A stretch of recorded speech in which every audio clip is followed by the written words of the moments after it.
back to DXB today. Art Dubai is upon us. The city is abuzz with all things art, and we are focusing on it in a number of different guises today. Next guest is the founder of a dynamic art gallery that has a roster of both emerging and established contemporary regional artists. Visionary and bold, the Iris project seeks to be an agent of cultural transformation.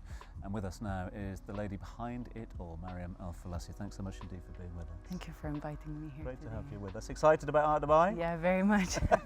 Lots going on. But as we were just saying with Benedetta there, the role that Art Dubai has played down the years in building the sort of creative ecosystem, the creative culture here in the region. What role does Iris Projects play in emboldening artists to express themselves here? Honestly, what we're doing is we're championing our artists from the region to the international audiences. And Art Dubai is one of the best platforms to do that.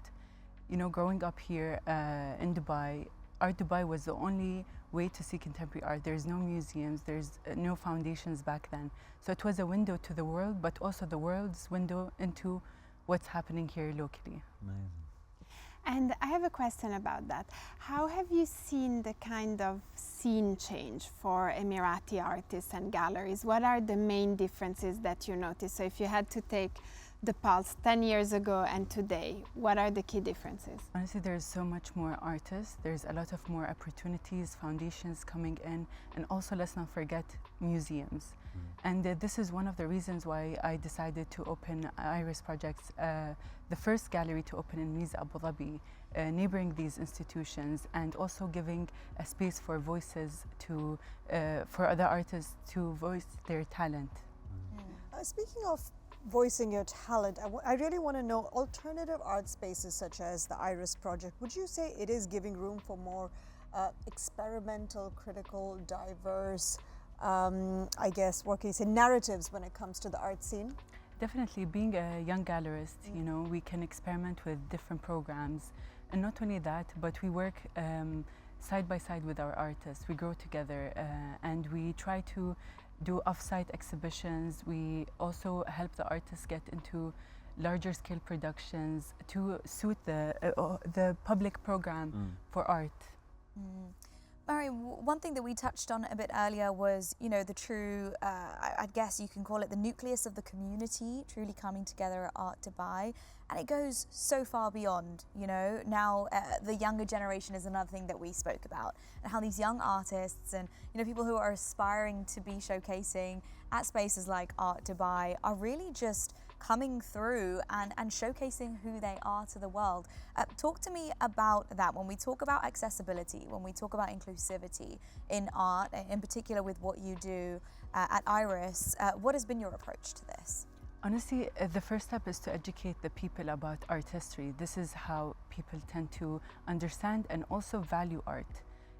With the program, like for example, Bawaba section, it's for the young contemporary artists to showcase site-specific installations. For example, we're joining for the first time with the Saudi contemporary artist Abdullah Lathman. So we're really excited to do that, and we're looking forward to see what's the audience's reaction to the work. Is there a collecting culture developing here at the moment? I mean, because again, that was one of the challenges in the past, but we see more collections come down? Definitely, and this is actually one of our missions, is to start this collecting culture locally. There's more and more collectors settling in from the West and also from Asia, which influences local collectors to start collecting their own artists. So it's growing steadily, I would say, but it's really exciting to see what's the next 10 years from today. How do you go about scouting some of this talent who you would like to represent? Honestly, this is my biggest passion, is to find the next contemporary artist.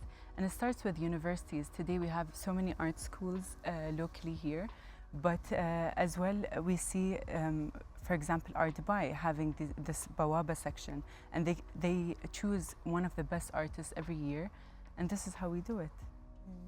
Mariam, I was on your website, and one thing that really stood out to me was socially driven visual art. When we're speaking about socially driven visual art, can you tell me what exactly that means and what you're looking for?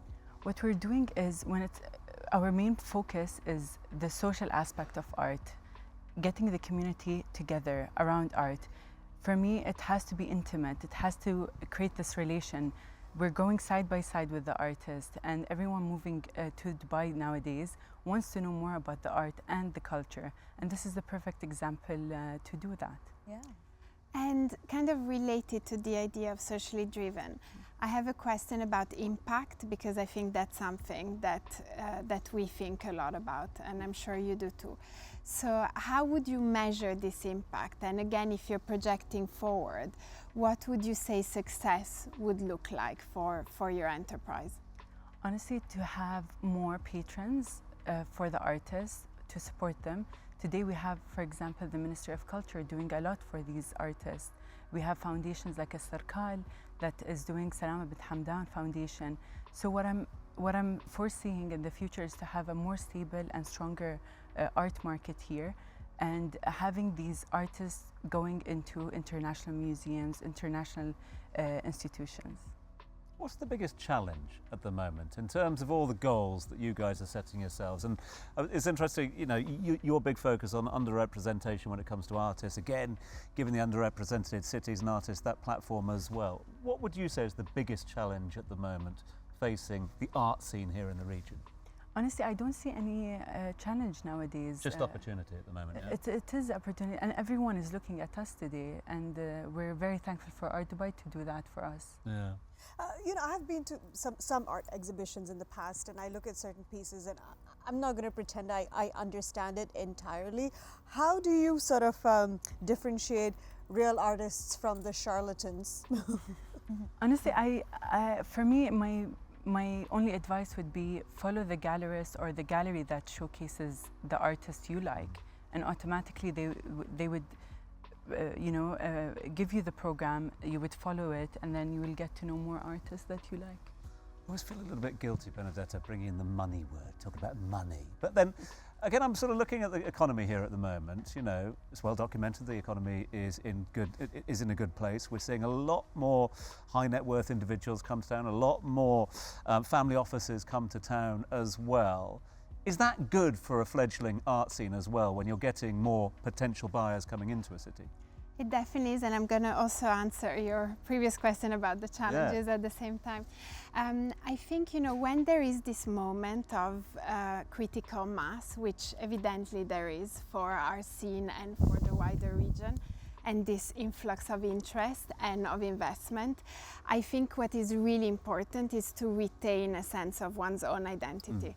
So I think that there's this misconception that the scene is brand new here, and obviously it isn't, right? And I think everything we've been talking about today points to that.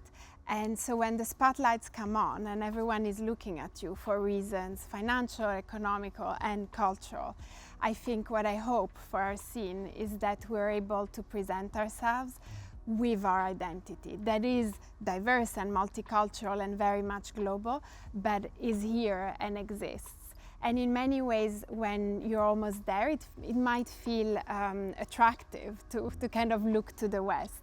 But I think what we've built is so meaningful and can really be a model. So I hope that that's what people see. Long may it continue. Yeah, absolutely. Well, look, Mariam, I want to thank you so much for joining us, and best of luck at Art Dubai. I hope it goes the way that you wish. And please come see the installation. We would love that. Thank you. Thank you for being here. But for now, over to Ash for DXB in 60. All right, Benedetta, are you ready for our DXB in 60 quiz? Have you done this one before? No. Okay, perfect. So we are going to put you on the spot. We're going to ask you a few questions, and you need to answer as quickly and as many of them as possible within 60 seconds. Are you ready? I'm ready. All right, so your time is 3, 2, 1, let's go. Your first job. My first job was being an intern in an art gallery. Your motto in life and in work. Try harder. Your favorite part about living in Dubai. Everything I get to do with my children. If you could have dinner with anyone dead or alive, who would it be? Louise Bourgeois. The one thing you would introduce into the education system or every school today? Easy. Arts education. Best way to unwind after a stressful day? Playing with my kids. Your go-to restaurant in Dubai? Free Fields. A book, movie or series you recommend? I don't know. I really need to watch Adolescence, but I haven't yet. Everyone's talking about it. Yeah. A superpower you wish you had? Being in more than one place at once. Okay. Why Dubai? Because of the opportunities. Fantastic. I think you did exceptionally well. I haven't heard back from the gallery, so I'm guessing, oh, you answered all the questions in under 60 seconds, so well done. What do I win? We went 2 passes to Art Dubai. Ah! Look at I may that. try and sell them. Benedetta, thank you so much indeed for guest co-hosting today. I know it's a busy time, so I really appreciate you coming in, give us your time, so thank you so much indeed for that. Miriam, all the best, thank you so much Thank you indeed so for much. sharing your vision. And yes, we will come down and see the installation, that's for sure. We're going to take a little short break. When we come back though, we've got live music to play you out with. Do stick around. Talal's up next.